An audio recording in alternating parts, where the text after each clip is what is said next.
to the channel Acharya Ji Online. Please subscribe the channel and press the bell icon.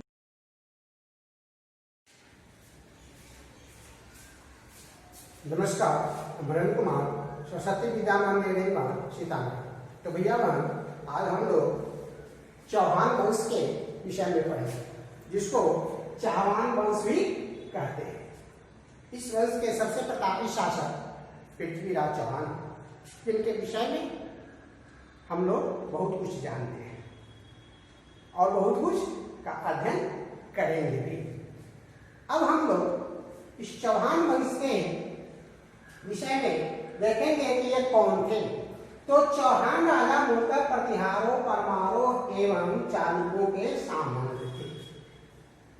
पिछली कालांश में भी हम लोग पढ़े थे कि जो बड़े बड़े जमींदार होते थे वे सामंत कहलाते थे और राजा अपने सामंतों पर निर्भर रहते थे, क्योंकि सामंतों के द्वारा ही उनको टैक्स मिलता था। सामंत टैक्स को इकट्ठा करके राजा तक पहुंचाते और समय समय पर सेना भी उनको मुहैया कराते थे। जब विषम परिस्थिति होती थी, किसी दूसरे राज्य के द्वारा जब आक्रमण किया जाता था, तो उस समय सामंत अपने राजा को मदद करने के लिए तत्पर रहते थे। तो ये चौहान राजा भी पहले सामंत ही थे। तो किनके सामंत थे? वे प्रतिहारों, परमारों और चालुक्यों। ठीक है, अब हम लोग दूसरा बिंदु पढ़ते हैं। चौहान राजवंश की शाखा जो है जालौर, सायपुर, जोधपुर, धौलपुर और अजमेर और आदि में विभक्त था। इनकी जो शाखाएं हैं ये सब हुआ है ना, जालौर, सायपुर, जोधपुर, धौलपुर और अजमेर और आदि, इनमें विभक्त हो गया। अब हम लोग देखेंगे कि ये चौहान शासक जो है, जो इनमें विभक्त, जिसमें से सबसे प्रमुख अजमेर। तो पृथ्वीराज चौहान जो थे, उनका राज दिल्ली से लेकर अजमेर तक था और इनके विषय में इनके जो दरबारी कवि थे चंद्रदास, तो उन्होंने पृथ्वीराज रासो लिखा। तो उसमें उन्होंने पृथ्वीराज और मोहम्मद गोरी के बीच में जो तराइन का युद्ध हुआ, उसका वर्णन उन्होंने किया है। उन्होंने एक साहित्य लिखा। हम लोग जानते हैं कि साहित्य कल्पना के आधार पर होता है और इतिहास तथ्य के आधार पर, प्रमाण के आधार पर। तो चंद्रदास द्वारा जो लिखा गया पृथ्वीराज रासो है, वह साहित्य है। उसमें कुछ अतिशयोक्तियां भी है, कुछ नहीं, बहुत अतिशयोक्तियां हैं। जैसे हम लोग गाहे बगाहे सुनते हैं कि 4 वास 24 गजा अंगुल अष्ट प्रमाण, एके पर बैठा है सुल्तान मत चुको चौहान। लेकिन इतिहास में हम लोग तथ्य पर बात करते हैं। वो तो तराइन के युद्ध में ही मारे जाते हैं, आंख उनको फोड़ दिया जाता है, बंदी तराइन के युद्ध में ही बंदी बना दिया जाता है और उनको मार दिया जाता है। ये 1192 ईस्वी की बात है और मोहम्मद गोरी की मृत्यु 1206 में होता है। तो चंद्रदास का तो साहित्य है, कल्पना का है, उस पर कुछ विशेष कहने की जरूरत है।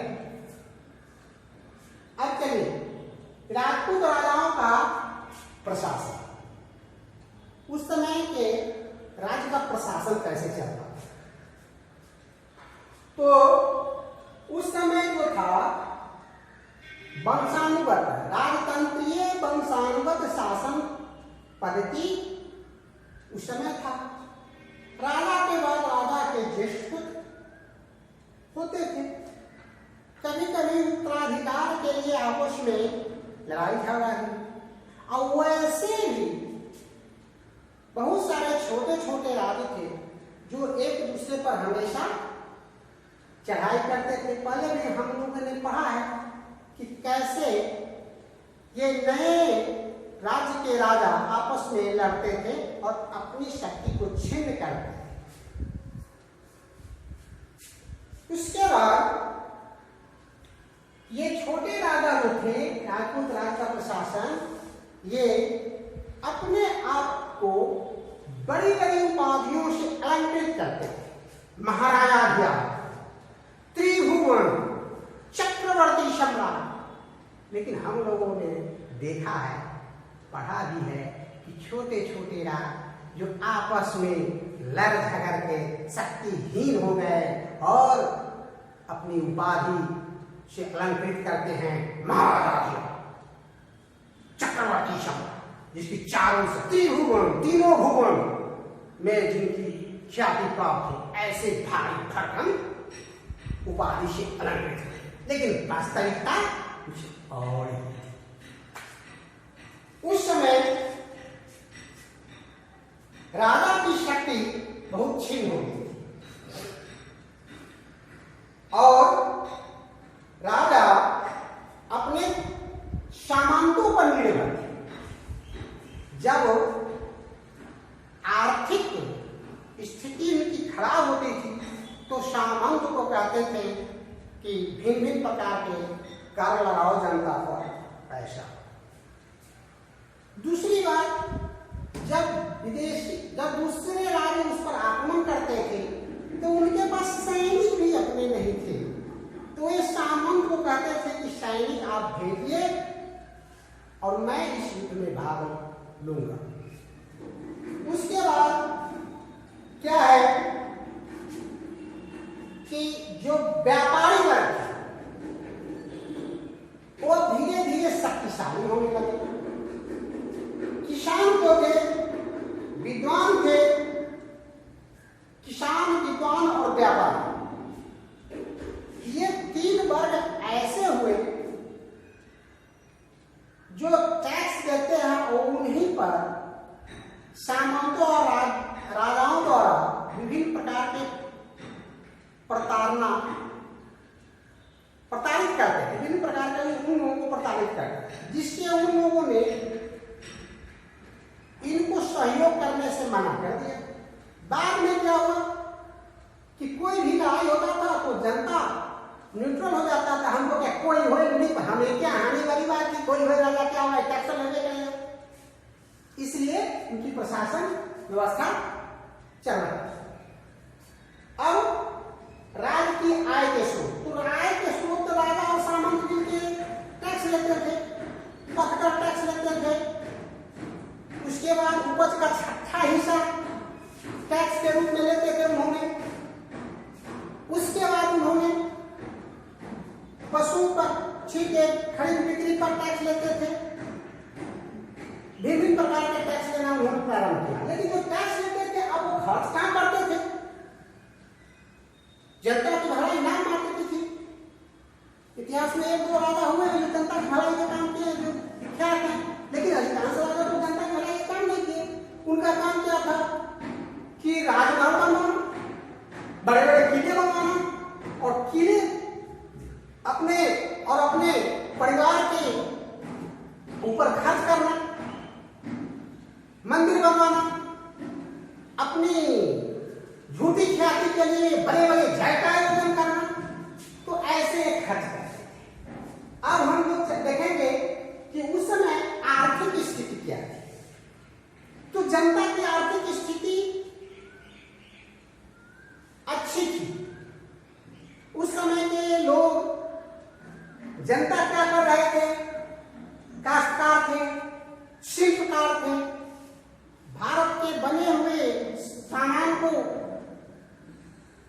और यूरोप तक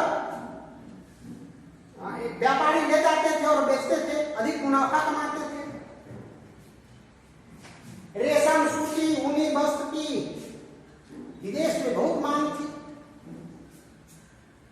स्वर्णकार, धातुकार, कुंभकार, बढ़ई, इनका जो कार्य था वो बड़े उन्नत किस्म का था। तो इसलिए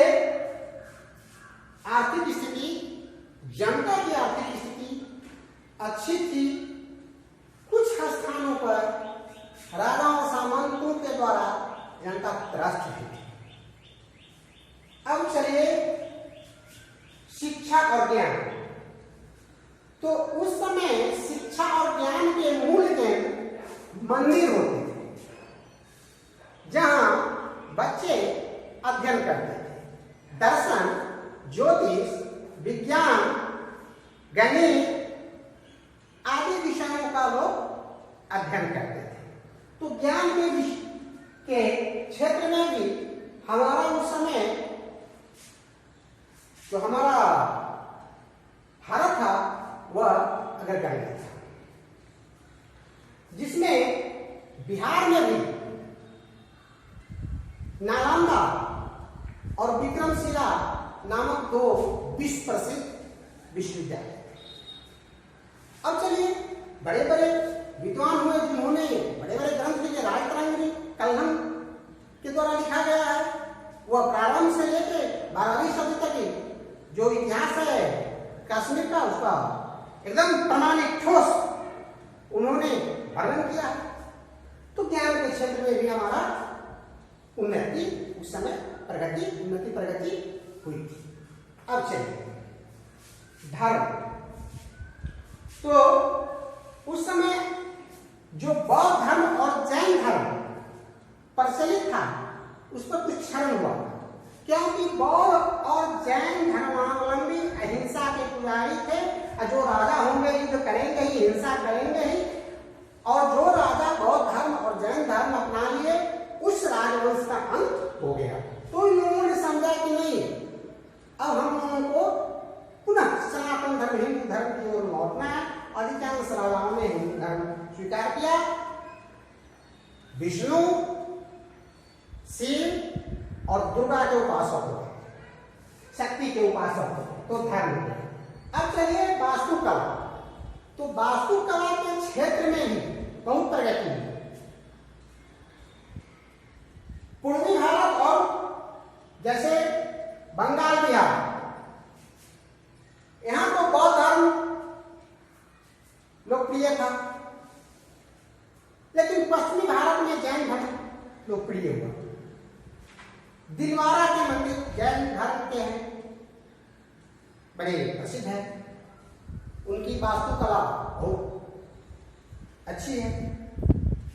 अब पूरब में देखेंगे भुवनेश्वर के लिंगराज मंदिर, कोणार्क के सूर्य मंदिर, कर्नाटक में श्रवणबेळगोळ के मंदिर। तो इस काल में वास्तुकला का भी बहुत अधिक विकास हुआ। अब अंत में हम लोग समाज को देखेंगे। तो उस समय समाज में जाति प्रथा विद्यमान थी, और भारत में बसने वाले जो विदेशी थे वो स्वतंत्र थे, भारतीय धर्म को अपनाए या विदेशी धर्म को अपनाए, उसमें कोई किसी को प्रतिबंध नहीं था। बहुत सारे ब्राह्मण जो वर्ग थे उस समय, वे अपना जो ब्राह्मण जो थे वे क्या किए, अपना अलग पहचान बनाए। कुछ ब्राह्मण सामंत बन गए, शस्त्र उठा लिए, क्योंकि जो राजा थे उस राजा से वो खिन्न हो गए, देखे कि मेरा अस्तित्व बचने वाला नहीं। इसलिए कुछ ब्राह्मणों ने सामंत बन गए, स्वयं राजा बन गए, शस्त्र उठा लिए, और शस्त्र उठा के कुछ स्थानों पर अपना शासन करने लगे। जो बचे हुए कुछ जो ब्राह्मण थे, जो जिनकी मानसिकता बन गई थी भिक्षाटन करने का, वो तो जो सामंत ब्राह्मण थे उनके बंधु बांधव थे। अब उनको उन्होंने क्या किया, जमीन दान दिया, क्योंकि मेरे ही बंधु बांधव, इनको जमीन दो, कुछ भरण पोषण हो, कुछ उपहार देने लगे।